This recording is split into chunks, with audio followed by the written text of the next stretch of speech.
Bonjour, bienvenue au JT de 13h donc.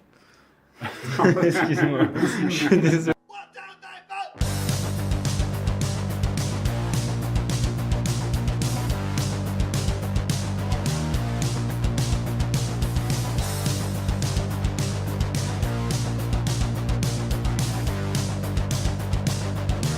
Tu as un casque audio à mettre sur la tête de l'actrice et il pèle.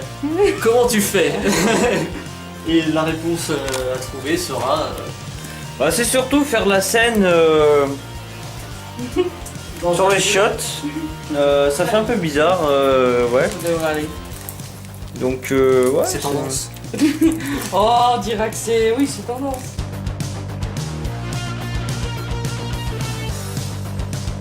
Eh, le loup, je prends ta retraite, hein. Tu te fais vieux. Passe-moi mon super micro. Ah, c'est du truc pour faire la... Comment ça s'appelle C'est parfait. Bon, ça y est, encore une scène de tournage est terminée, hein. L'état des mains, hein. T'as des mains, je les sens plus. Alors, franchement, des belles mains, hein. Donc, vraiment, Je crois que ça devient un peu plus blanc. Le caméraman a bien pris. Même les acteurs, hein, au niveau des mains. Alors, t'en as pensé quoi de tes jambes? Le froid. Ah, pas évident. Hein. Bon, alors, Sylvain Durif, le mec qui aime les bits partout. Vas-y, attends, je fais un petit zoom. Vas-y, présente-toi. T'es le grand monarque. Je suis content, j'ai galéré comme une grosse merde à me dire mes deux phrases de merde. Voilà, mais... Ouais, bah oui, ça va.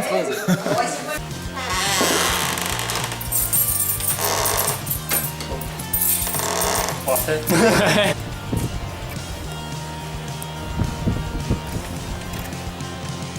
Coupé. Rapproche-toi un petit peu de moi histoire qu'on voit vraiment que je te bourre dedans. Enfin, que je te bourre dedans. Parlez. Sur l'actu.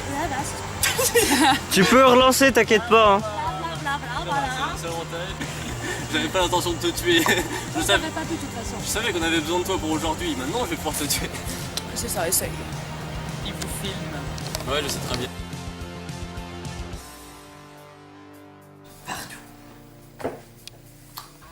Dis non.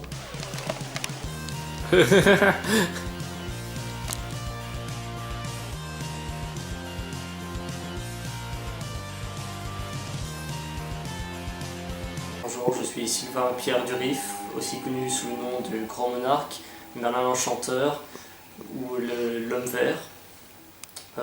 J'ai été abducté par des vaisseaux extraterrestres à l'âge de 5 ans.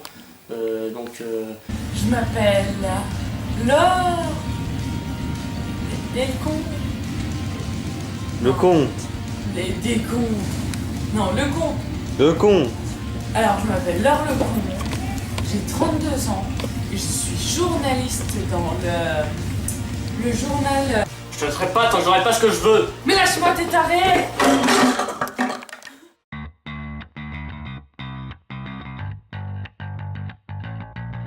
Bonjour à tous, je suis le réalisateur, co-scénariste et un des acteurs du film Monter en bas. Donc je joue le personnage de Laure Le Con. Je joue donc le dealer de la boîte de nuit. J'ai eu le rôle de scénariste et de principal rôle du film, ainsi que de monteur vidéo. À la base, c'est Valentin qui devait s'en occuper, mais il s'est trouvé que, comme c'est moi qui avais la caméra qui récupérait les rushs, au final, c'est moi qui ai monté les scènes. Et honnêtement, vu tous les ratés techniques qu'il y avait sur le moment, c'est pas plus mal que j'ai eu à m'en occuper pour pouvoir les corriger au montage, ce qui n'était pas une mince affaire. Non, franchement, Corentin il a assuré sur le montage. Il a quasiment tout fait. C'est la pleine séance de montage. Vous pouvez me voir actuellement sur Vegas en train d'essayer de me démerder avec la luminosité qui fait n'importe quoi puisque elle était restée en automatique sur la caméra. Donc c'est sacrément la merde, ça prend beaucoup de temps. On a eu des problèmes de nuit et de jour. Le soleil bougeait beaucoup dans certaines scènes. Surtout la scène rue de l'Enfer. Ouais, pendant le tournage, on a pu avoir plusieurs anecdotes comme par exemple. La scène du kiki. Val et moi, on a dû danser alors que nous sommes de piètres danseurs. Coco qui s'est effondré contre le meuble à CD avec sa bouteille de whisky remplie d'ice tea quand même. Même qu'il en a foutu un peu partout, mais bon, ça on a dû passer à serpillière. Je crois qu'il en rajoute là. Non mais c'est vrai. Les soirées raclette et montage. Là c'est la première séance de montage, on est en train de faire la scène 3. Donc la scène 3 c'est celle qui est là. Là actuellement c'est un rendu intermédiaire disons. C'est assez spécial. Les deux pistes sont en parallèle, on entend les pistes son des deux prises à la fois. Il connaît tous les secrets des opérations de masse. Oui, j'ai. Comme ça aussi j'ai pu l'aider aussi sur tout ce qui est son, bon même si j'ai un peu merdé, mais voilà, c'est pas... Oh putain. Oui, moteur, attends, merde. Oh, y'a quelqu'un? S'il vous plaît. Yann, au secours.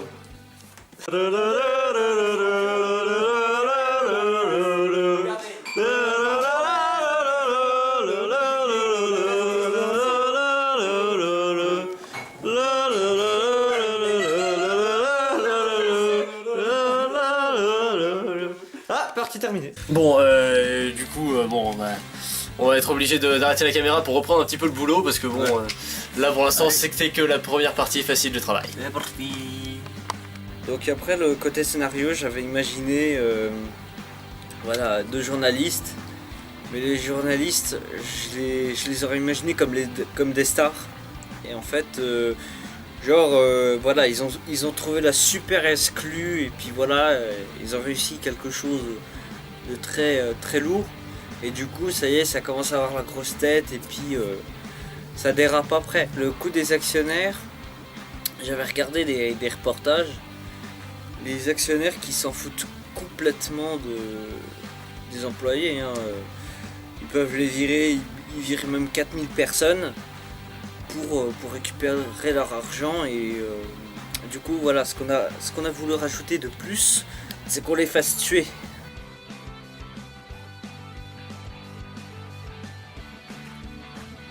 Le film, il est bien à la fin. C'est un premier film, donc c'est un film de réglage, je dirais. Non, franchement, pour un début, on s'en est plutôt bien sorti. Je vous présente très officiellement le meilleur support technique de l'histoire du cinéma. Avec les meilleurs budgets hollywoodiens. Exactement. George Lucas n'avait quand même bien se tenir. On a ce petit objet qui ne pensait jamais retrouver une utilité, au cas où il en a déjà eu une. On a ce citron de 1,5 kg. On filme évidemment avec 2 caméras, mais mis côte à côte et qui filment la même chose. Tout ceci pour faire... La merde. Exactement. Voilà, meilleur support technique du monde, deuxième. C'est toute beauté, hein. Vous n'avez pas de budget, confiez-nous vos films.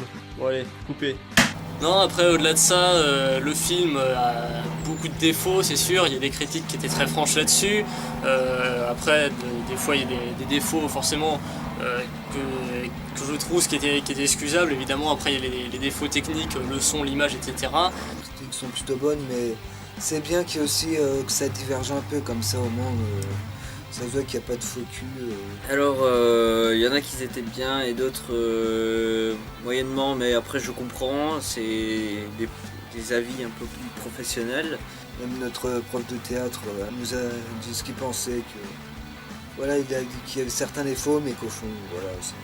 Il y a les défauts d'écriture qu'on tâchera d'essayer de corriger un peu, tout en essayant quand même de ne pas suivre uniquement les avis donnés comme ça, mais aussi de suivre un petit peu nos idées, parce que il y a certains trucs qu'on a critiqué ce qu'il y avait dans le film, mais en fait c'était vraiment un choix. Par exemple, je pense la scène où Karim vire Valentin et que tout le monde disait machin, il est pas assez énervé, mais non, je suis désolé, moi je le voyais pas énervé dans cette scène-là. Dans le film, on avait une engueulade, la scène entre Paul et Laure, une autre engueulade, même une petite bagarre, une légère bagarre entre Paul et le rédacteur en chef, et s'il fallait en mettre un troisième, c'est pas la peine, parce que pour moi, ça aurait fait trop répétitif.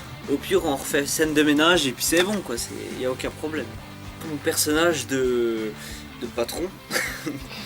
Donc oui, donc en fait c'est le très très grand patron de la boîte. Et dès qu'il a appris la polémique par rapport au rédacteur et au personnage de Paul Lecomte, il n'est pas énervé. Il n'est pas énervé, mais il garde son sang-froid. Le dealer de la boîte de nuit qui en fait c'est un petit rôle mais avec 4 répliques mais qui a son importance quand même parce que voilà c'est le personnage qui va vraiment faire basculer l'histoire. J'ai vu que un gars de quartier serait fait vraiment trop cliché, un gars trop bourge aussi, et il nous fallait vraiment quelqu'un de normal qui en fait pas trop. Après Victor était parfait pour le rôle. Je fais du théâtre et bon vu que c'est notre premier court-métrage, voilà, il connaît mon niveau à peu près, puis voilà, il voulait pas m'envoyer au casse-pipe quoi. Personnellement, j'avais déjà fait un petit peu de cinéma avant grâce au lycée, du théâtre aussi. Après voilà, on a eu quelques problèmes voilà, de professionnalisme, bien sûr, parce qu'on était amateurs et du coup des fois on a fait les cons. Au moins, voilà, il y en a qui ont été francs qui ont dit que voilà, bon, vu que c'était débutant, ça se voyait. La bonne ambiance qu'il y a eu, c'est vrai qu'elle est bien. Peut-être pas assez professionnelle, j'ai trouvé. Après. Sinon, j'ai bien apprécié, oui. En plus, l'ambiance sur les tournages était très bonne. On a bien rigolé. Beaucoup trop, certaines fois. Au niveau du tournage, ça s'est très bien passé. Ouais. Making of. Oh non! Les acteurs arrivent et repartent. Yeah! Et l'éclairage vient de prendre de la gueule et des couilles. Je vais revenir sur la toute première réunion de ce qui s'est passé en décembre, parce qu'on l'a créé en décembre en fait, ce petit groupe. Et au début on n'était que 5. Voilà, parce qu'on se connaissait et qu'on avait envie de faire ce court-métrage. On a vu ceux qui avaient vraiment envie de s'impliquer. Il y a des personnes qui ont rejoint le projet en cours de route. À partir du mois de mai, on a trouvé qu'on avait quand même un sacré groupe. Il y en a qui se sont trouvés leur place à la technique ou autre. Ils avaient tous leur poste. On était tous organisés, on savait quoi faire. Après, voilà, ce qui était passionnant dans ce film, c'était le côté... C'était le côté réalisateur. J'ai remarqué que quand même c'était vachement intéressant d'être quand même derrière la caméra et puis de diriger quand même tout le monde et dire voilà, faut faire ci, de cette manière ça pourrait peut-être passer. Je sacrifiais des heures de mon week-end pour faire le tournage et donc des fois j'étais beaucoup énervé quand on passait beaucoup de temps sur une scène. J'ai beaucoup gueulé sur les acteurs par moments, je m'en excuse. Pourquoi personne ne comprend ce que je dis? Bon, allez les gars, allez. On y va? Vas-y, rentre comme ça, genre. Mais non. Oh, c'est moi le tyran, je vais avouer, c'est moi qui ai été tyran sur certaines choses. Oh, j'ai un roue là, tu vas danser. Moteur. C'est bon. Mais non, mais l'autre il est sourd. Il attend l'action, lui. Dégage. Je crois pas les avoir beaucoup maltraités physiquement, mais un peu, non, si. Bah, à part l'ingé son dans le placard, mais bon, ça... Je suis pas un poil. Dégagez. Je suis pas là. Voilà comment on fait travailler nos ingénieurs son. Exactement. Je pense qu'on essaiera par la suite d'un peu mieux s'organiser, d'un peu mieux organiser les choses. Bon, des fois on avait le texte très en retard. Même des fois le jour même, c'était absolument pas pratique du tout.